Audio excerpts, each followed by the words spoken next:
Welcome to Indianomics. The highlight of the 2024 budget is its frontal steps to increase formal employment and to skill the youth so they become employable. As per Reserve Bank and recent economic survey data, the country has 64.3 crore employed people, of whom 57% are self-employed and 18% are working as unpaid workers in their own household units. Casual labor comprises another nearly 22%, and regular salaried workers are just about 20.9% of the total workforce, and this last category has not been growing. Accordingly, the budget has announced three schemes. Scheme A, government will provide a 1-month wage to all newly persons entering the workforce in all formal sectors. The new employee who will show up in the EPFO will be paid directly through a direct benefit transfer, 1 month's salary in 3 installments. Maximum amount they'll be paid is 15,000 rupees per person. Eligibility limit will be only a person whose salary is less than 1 lakh a month, and the scheme is expected to benefit about 2 crore young people over a 2-year period. The second scheme is only for manufacturing companies where both employer and employee benefit. The companies must hire at least 50 first-timers or 25% of their previous year's EPFO employed employees. Government will pay between 8 and 24% of the newcomer's salary, and that money will be shared between the employer and the employee. The idea being that the company is incurring a cost in training the newcomer, and that subsidy is being paid. It will be paid for 4 years. The third scheme involves a subsidy only for the employers, the companies. Government will reimburse the companies the EPFO contribution that they make towards the new employee up to 3,000 rupees a month. And this is also applicable for employees who are already in the EPFO bracket, and the salary should not exceed 1 lakh rupees. And like I told you, it's applicable even if the person is already employed. And then you have another scheme, which is not exactly an employment scheme. It is more a skilling scheme. And there, the company can use its CSR funds to skill the employees. Okay, it's an incentive for the top 500 companies to use their CSR funds to provide internship opportunities, not employment, for the youth. The internship will be for 1 year, when the intern will get an allowance of 5,000 rupees per month to be paid by the government, along with another assistance of 6,000 rupees per employee. So the government basically will give the companies 54,000 rupees per year per employee. Company can pay another 6,000 rupees per month from its own CSR funds. The scheme just aims to cover about 1 crore young people in 5 years. And of course, we have to admit that all these 4 schemes are not going to solve the employment problem. But in a country where 57% are self-employed, 18% are in unpaid family jobs, these schemes will hopefully increase the number of formal or salaried employees. Now, what India's experience has been is that when the government focuses on something, usually the entire ecosystem, corporate sector, formal sector, civil society, all of them concentrate, and hopefully the companies will take benefit of this. But let's ask the companies themselves. I have with me an elite panel representing 3 different sectors. Sangeeta Reddy of Apollo Hospitals to speak about health services. Ravi Kairan of Bajaj Auto to speak about the manufacturing vertical. Richard Lobo of Tech Mahindra, excellent results just presented. And of course, a very, very big employer, the IT companies.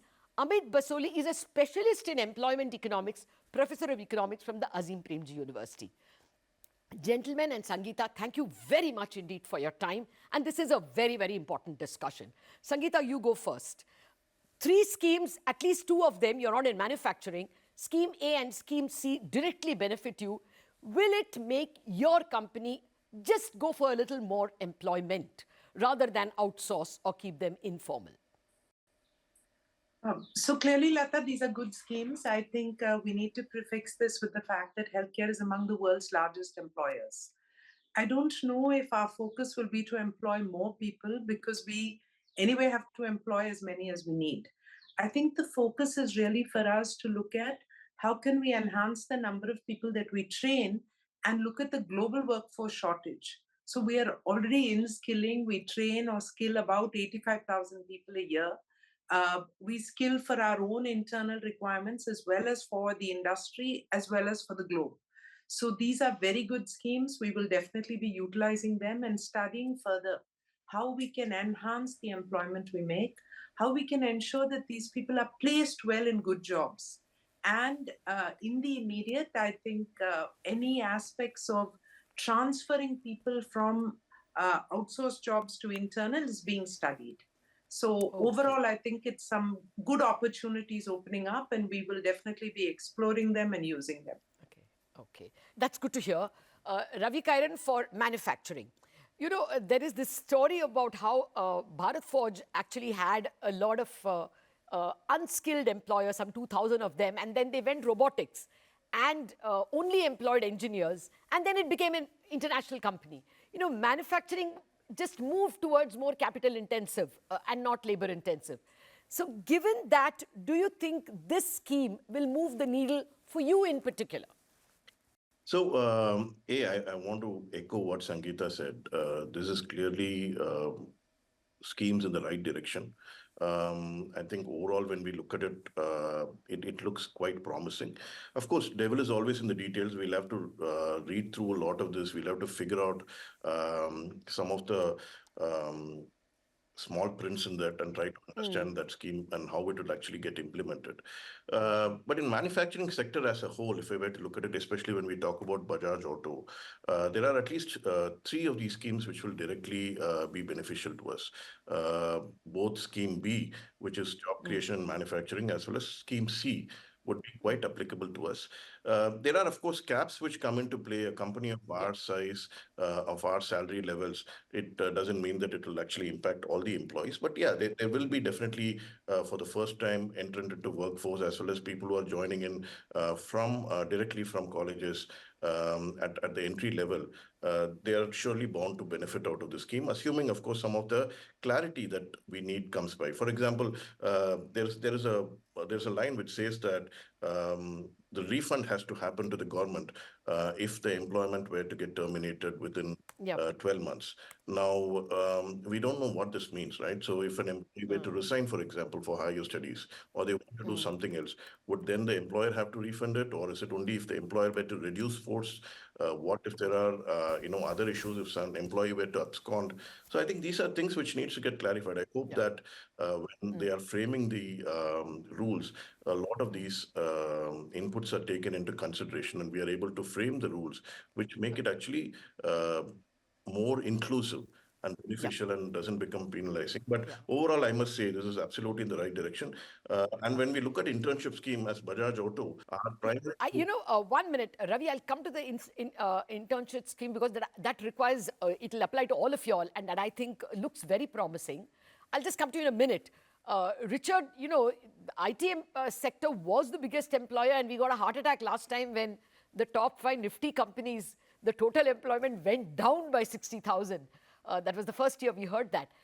Do you think this will make you, you won't mind putting more people on the bench? Within 1 lakh a month, you will have a large number of employees in that category. Thank you, Latha. I don't think it's necessarily about the bench or the numbers. I think it's a bold step forward. I think it's for the first time companies are being encouraged to have people, and the government is directly intervening. So I think it's a very fantastic step, because in the next 10, 15 years, India is going to have a demographic dividend. And by investing in skill building of the youth, you're going to have people who are skilled and who are able to take advantage of the need for the next level or the next generation of skills. And you have so many new technologies happening, and there is always a shortage of people who are skilled in this area. So I think this initiative by the government will spur companies to focus on skill building. Now, whether this is an immediate employment or investment for the future, I think it's a bigger thing is the investment. So you are referring to the CSR scheme in that case, Richard? No, I'm referring to the scheme ABC. Yeah. Okay. And the larger idea that the government is doing several things to encourage building skills, right? It's a combination of 3 or 4 things that they have done together. I do agree that many of the details need to be worked on. But I think this is a focus on the youth, the focus on the demographic dividend this country holds to get for the future. And I think this is an investment in the future. I think we should see it more as an investment for the future than get worried about the detail. Absolutely. Investment, all right. But, I'll come back to you all. Ultimately, you employ people only if there is bang for the buck.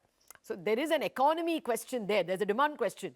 Amit, what would your first take be? Economy has to grow for jobs, but this push is worthwhile?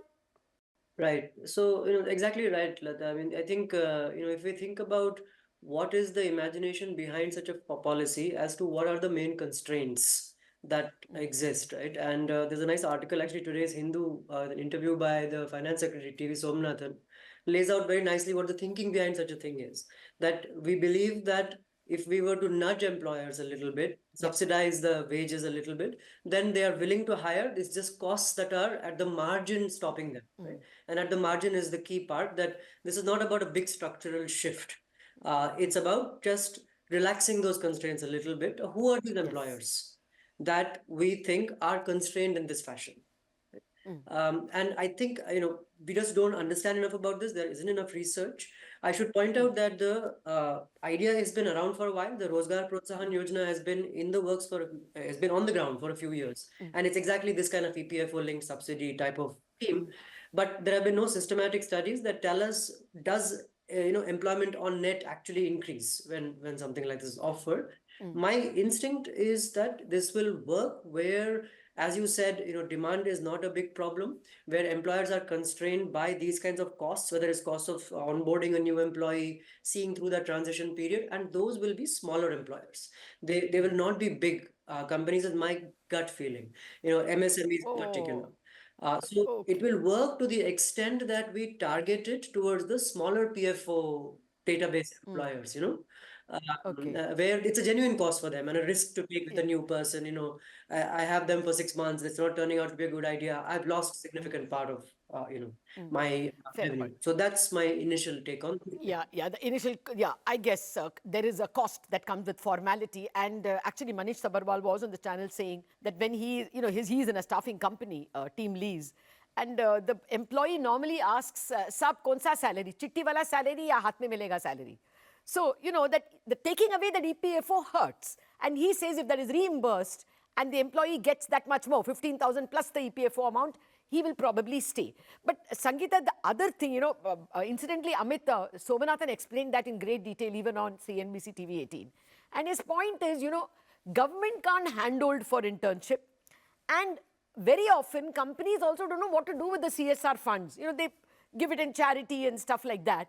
Here we are giving them an opportunity where they can skill. Sangeeta, now let me come to that CSR part which Ravi was alluding to. You think that you can use your CSR funds better in this fashion, or companies in general will? So honestly, Latha, I think that our CSR funds for this year are already committed. You have people with an expectation of what you're going to do with your CSR funds. We support rural healthcare, etc. But this is definitely a scheme that we will bake into next year's CSR funds. However, I do want to say that the entire aspect of having an apprentice and having them supported has a double benefit. It is immediate employment benefit. It is also the aspect of training and skilling while on the job, which is even better than some of the earlier schemes of classroom skilling. So I see this as one of the most valuable schemes that have been put forth. And I think that we would actually reach out to other large companies saying, would you like to help healthcare people come in and support their apprenticeship using your CSR funds? So I'm definitely our organization will be pursuing all aspects, but this one in particular. I do want to add, I think it's a very important thing that all of us are changing the skills required in our organization. So for us, imagine you have a theater technician. Now I need a theater technician who knows how to handle the robotic surgery machine. So this is a perfect place to put an apprentice and ask the company who supplied the equipment to use their CSR funds to support his wages. So I think we're really thinking through how we can use this to enhance employment and enhance skills. Okay, at least one lesson I'm getting from at least a couple of you is that maybe this scheme should start ticking from next year, because we're only, we have only 6 months to the next budget. And by the time the rules come in, we may lose the first year altogether. So perhaps an extension is definitely called for of the scheme. But more ideas are needed from this elite panel. I'm back in a minute after a break.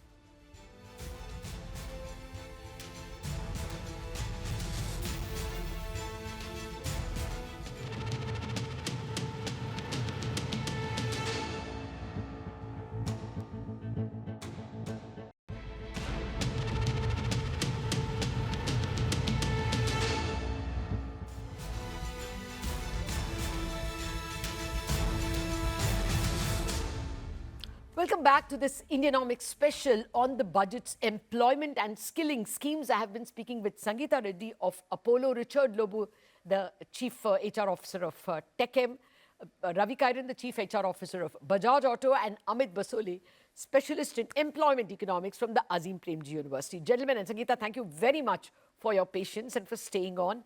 Ravi, you began with the CSR scheme as well. Of the manufacturing scheme and the CSR scheme, which do you think will both work from, say, a Bajaj Auto point of view? See, from our point of view, I think skilling is very, very important, because today, and just step back a little bit, at the end of the day, more than paucity of education today in the country, we do have paucity of skilling. People finish their education, whatever it is, it could be ITA, diploma, engineering, but when they hit the workforce, they are not really equipped to take on the challenges that the workforce is putting in front of them. So companies are having to put in a lot of time, money, and effort in skilling them and getting them industry ready, which is why primarily our funds in the last 3-4 years, Bajaj Auto has sharply focused on skilling as an area where we will deploy our CSR funds up to 80-85% of our budget is primarily aimed towards bringing in skilling. We have these flagship program called BEST, which is Bajaj Engineering Skills Training Program. We have Bajaj Manufacturing Skills Training Program. We are going and targeting ITIs across the globe. We are targeting diploma trainees across the globe, giving them the skills that they need when they hit the manufacturing sector to be able to actually start contributing from day one. So to me, this is a very, very important area. If this country has to continue to be growing economically, we need to have skilled workforce, not just educated workforce. We need to have skilled workforce hitting the formal employment sector. So therefore, for me, I think this scheme is actually a very good scheme. If companies like us, when we are already deploying our CSR funds for skilling, if we are able to formally give them training along with that, both in our suppliers, in our own company, and in our dealership, then you're actually going to bring in into the workforce people who are skilled, A, B, who are also trained. So trained and skilled manpower is actually, I would say, the foundation on which the future of manufacturing could be built on. So overall, I think this scheme is actually hitting the right vectors. Though again, as always, detail-oriented organization that we are, I do worry about some of the exclusions that are already put in place. I hope these things are thought through. Already we are saying exclude people whose family has got IT returns, etc., etc. I think these things are actually going to make it exclusive. We should make it more inclusive. Oh, I thought they only include the families of the promoters. Even IT returns would be a bit candidates too much. cannot have anybody in their family with IT returns. These are things which actually makes it very onerous to implement. A. B, you end up actually excluding a lot of workforce, right? So I think these, I hope when they are... my hope would be that all of you will write to the government. They are actively listening in on this, and it might work, if you're proactively helped. By the way, they're also increasing upgrading 1,000 ITIs. So perhaps that would be another very good step. But, if you can give me some numbers, Richard. I'm asking you all again and again because you all have been the biggest employers. Before 1991, we had movies like Mere Apne, educated unemployed movies. After that, we stopped having those kinds of movies because IT came and employed so many people. That's why I'm asking you, will it move the needle? Can we expect that, if not this year itself, next year we can actually see an increase in the number of employed? No, Latha, I think that's a good question, and that is something which we all want happening. I think the IT industry as a whole contributed tremendously to increasing the number of people who are employed. And I agree with you that before the industry came, getting jobs and getting jobs which are remunerative was difficult. Like you said in your earlier question, I think there's an economic angle to it also. The industry won't just employ because the scheme is there. I think there is also a definite connection with how the economy goes and how the demand situation goes. But what this will do is it will train a lot of people. It will allow people to be available for other industries. Like Geeta said, that somebody trained in a particular technology could be used in healthcare because there's a convergence of technology happening. So this will definitely spurge, even without a direct employment, that I'm sure 100% will happen, seeing the kind of nature of growth which all of us are expecting over the next few years.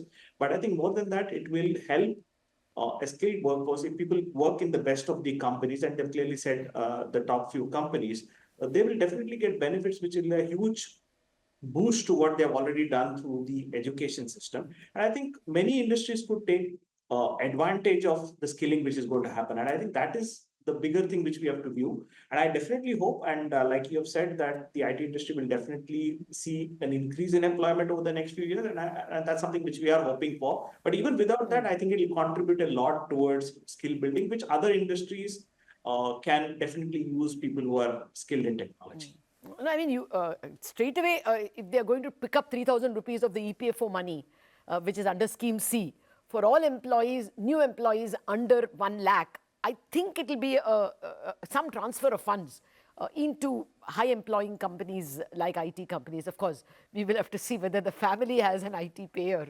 That may be an exclusion. I think those suggestions seriously. I think some of those things will definitely, I think the government will take those things seriously. Okay, we'll take it seriously. If you all give those suggestions, I think that will be a big help. Amit, what's your sense? Are we, you guys at Azim Premji brought a lot of focus to this lack of formalization of employment. The PLFS, Periodic Labour Force Survey, was clearly showing more people are employed, but the quality was questionable. What is the sense? 2 years from now, if you do that survey, are you getting a hope that there will be more formal employees? Well, certainly that is the hope. I should say that, generally we tend to think of it as growth leading to formalization and not the other way around. I don't think, we're not big believers in sort of just saying. No, but growth tended to be K-shaped, isn't it? We were all complaining about Right. So which, brings me back to the point of, which is the sector that really needs the help now, whether it is even if it is of finding workers kind of help, right? So this apprenticeship thing is a great idea in principle. But if you're targeting only the large companies and you're relying on CSR funds, then you're limited in how much you can absorb. And already people have done the numbers and said that you can't expect these small number of firms to really absorb as many interns as you've set the target for. So I don't think that's a very good. Yeah, I know, some 20,000 per company or something, Exactly. which is not possible. So unlikely that is going to happen. But on the other hand, we do know that if you were to facilitate the match between workers and employers, and again subsidize maybe that apprenticeship period, you give a toehold to young people in the labor force or in employment, that probably helps. I think that everybody would agree with that. The question is, which are the employers and which are the workers that need this kind of help? And once again, I would go back to local firms and smaller firms. Yeah. That's where the constraints are. The resources needed to find good workers, to retain them, to take the risk on new workers. They may leave and go. All of these are problems that smaller employers suffer from a lot more. They just don't have that much capacity to absorb these risks. So this scheme, again, I would think of it as a 1.0 version. Like a 2.0 version would probably think through some of these things and see how to expand it beyond. A fair point. I would invite and request all corporates to write to the government and ensure that the scheme is as friendly as possible and doesn't begin with the suspicion that employees, all companies will only try to reduce their HR budget a bit for 2 years when the going is good and, not really increase it.